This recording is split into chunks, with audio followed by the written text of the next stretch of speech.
And we are back. Once again, guys, thank you for joining my channel. If you are watching this, thank you once again. Well, for those of you who have just joined, hello, my name's Leah.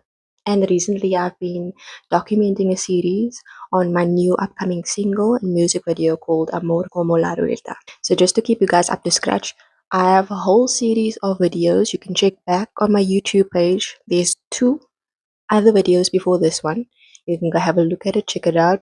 For you guys that have been following the process, thank you so much. I do appreciate it from the bottom of my heart. There's no amount of words that I could say to let you know how truly thankful I am. There's something special for me about sharing what I do. Many months ago, I decided to move here to Spain. It was a big decision for me. A lot of decisions had to be made. There was a newfound strength that was born within myself.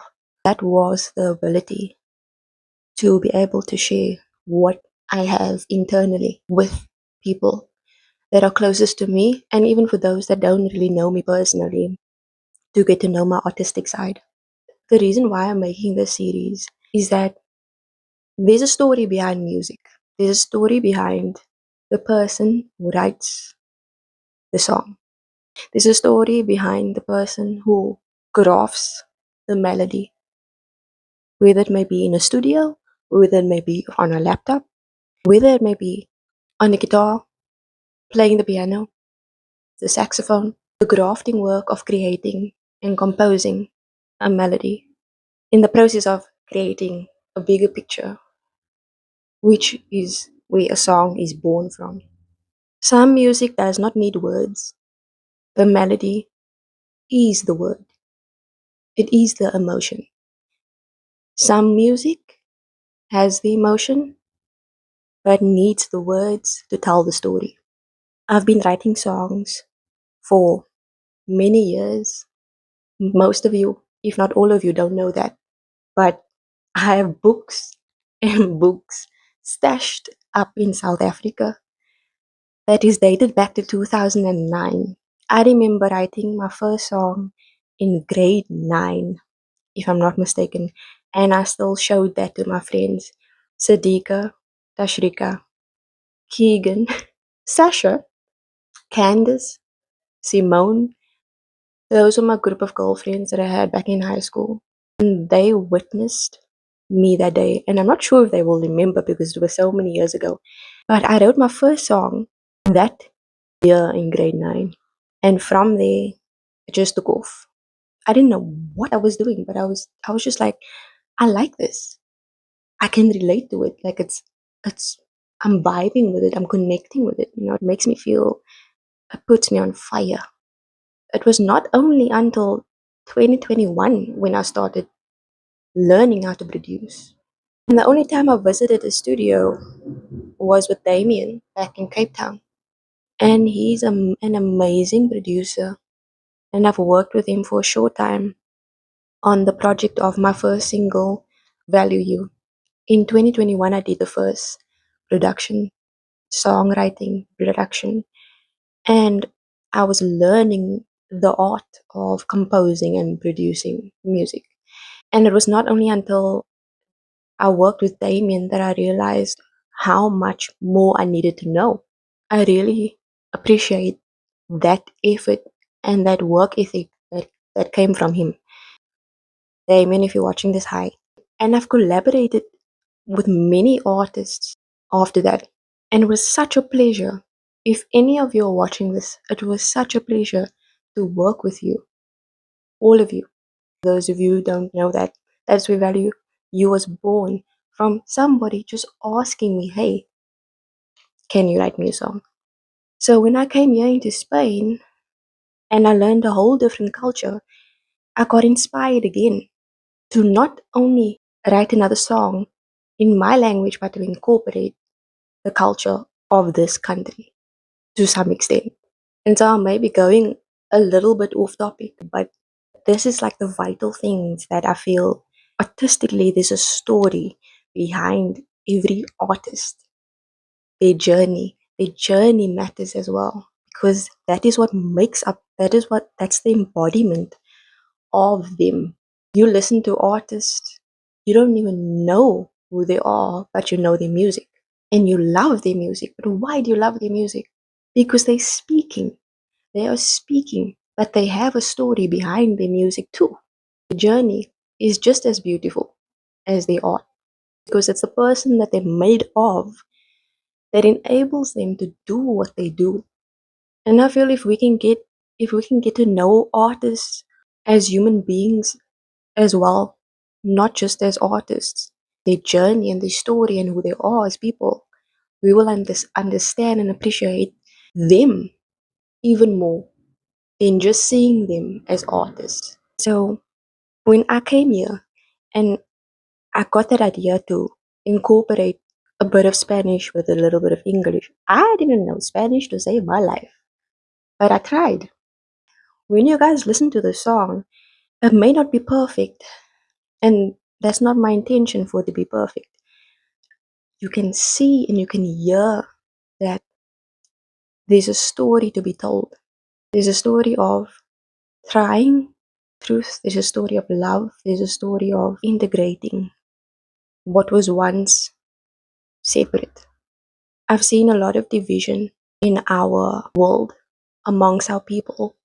To some extent, as a language, I wanted to combine it because, as much as I respect writing songs in my own language, I also have a deep respect for the place that I am in now.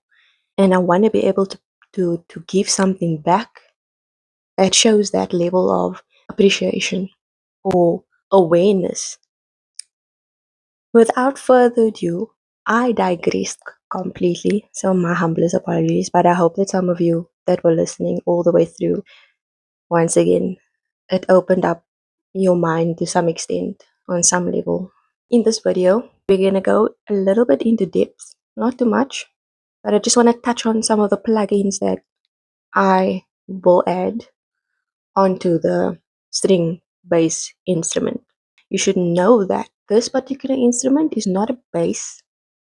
I took the lower key registry of the instrument and I used that because I wanted a more earthy, more lower frequency sound in it. There's an upcoming video, behind the scenes video, and the date, the release date of Amor Como La Ruleta will be disclosed. Subscribe, make sure you save this video so that you can be notified when the next video is released. Let's get into the second last video.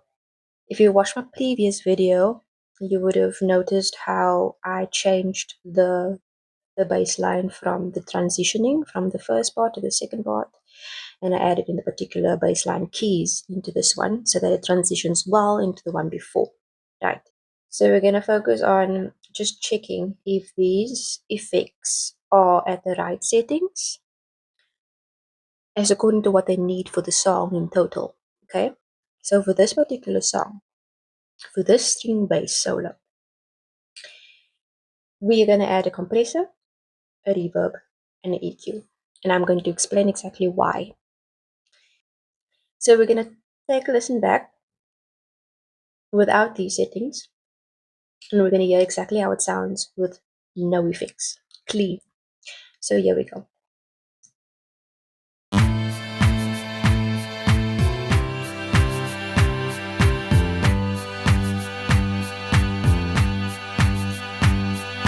So I'm going to solo it so you can hear.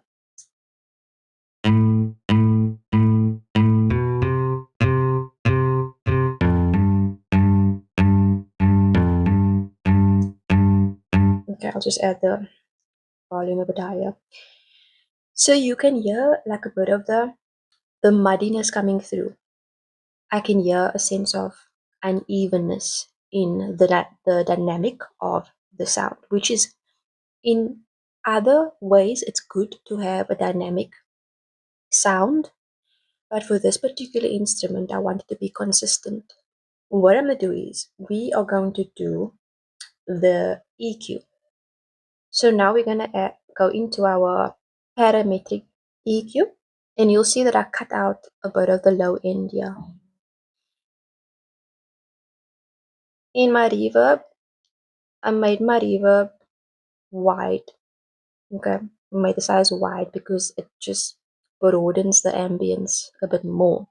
I don't want it to sound very thinny, so I didn't make it thin. Okay, these are my current settings here for the reverb. I kept it very low.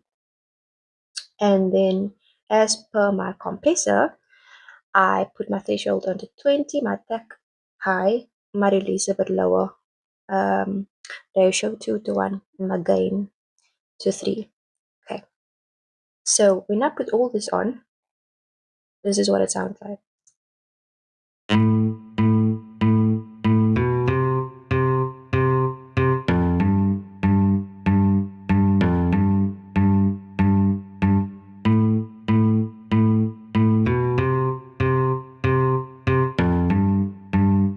Oh, I think on this one, I think I want to add an extra key because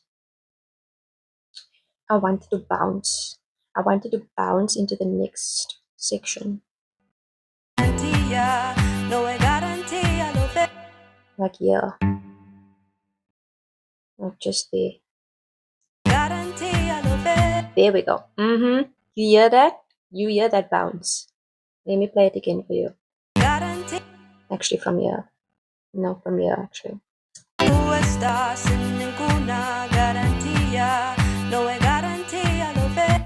Bam, bam, bam, bam. That bounce. That is the short showcase of what I just did with this here. And that is how I usually produce or mix my instruments. These are my core main go-to plugins that I usually use because, first of all, a compressor is important if you want to amplify sounds without distortion. What I also wanted to note is you've seen me use a plugin that is found in FL Studio.